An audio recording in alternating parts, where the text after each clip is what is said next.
Pas op vir die 1000 poot. As hy jou byt, lag jy jou dood. Hy byt klein Jannie op 'n dag, dan kry die kind die lekker lag. Dit kielie hier, dit kielie daar, dit kielie oral aan mekaar. Sy voedsel nou sy hart se sak, dit kielie in sy kieliebak. Sy mond trek uit, sy tande wys, hy klei in wende hoendervleis. Hy rol, hy krul, hy hou sy maag. Haha, daar skeer sy hemp se kraag. Ho, daar klap sy boonste knoop. Hier, daar vlieg sy baadjie oop. Sy are swel, sy kleur word blou. Die lag by worde wolk breek nou. Sy vader skrik, my liewe tyd, vanwaar nou die lagsinnigheid? Sy moeder kerm, ag wat is dit? Nog nooit had hy die rittel dit. Die buurvrou loer en sê, ek weet lagstuipe, dit is wat hy het. Die buurman luister op sy stoep en gaan die naaste dokter roep. Die dokter bring lanset en spuit, eers in sy arm, toe in sy kuit. Toe lag hy eens so erg, dis mis, dis glad nie waar my lakspier is. Toe mompel dokter, oude doos, ek vrees die saak is hopeloos. Toe kom ou juffrou net natuur en sê, probeer my waterkuur. Maar wat, hy het al die put se water in 'n ommeseentjie uitgeskater.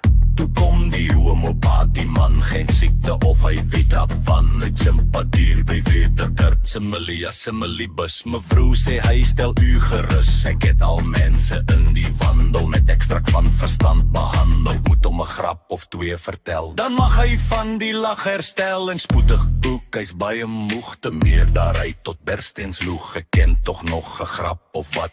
Oud zijn sy inderdaad zat. Vol twyfel antwoord maar, o so, maar moedig sê pa, wil jy glo? Dis so gesê en so gedaan, die eerste grap, tas hom al aan, die tweede laat hom effens gril. By 3 raak hy betreklik stil, by 4 begin nou die gywe en graap, by 5 was hy al aan die slaap. Blik uitgeput daar op die bed, maar almal juig, hy is gered. 'n stok, ou grap se goeie ding, 10.000 word vergiftiging. Pas in die grap mee heeltemaal, want hy moes die gelag betaal.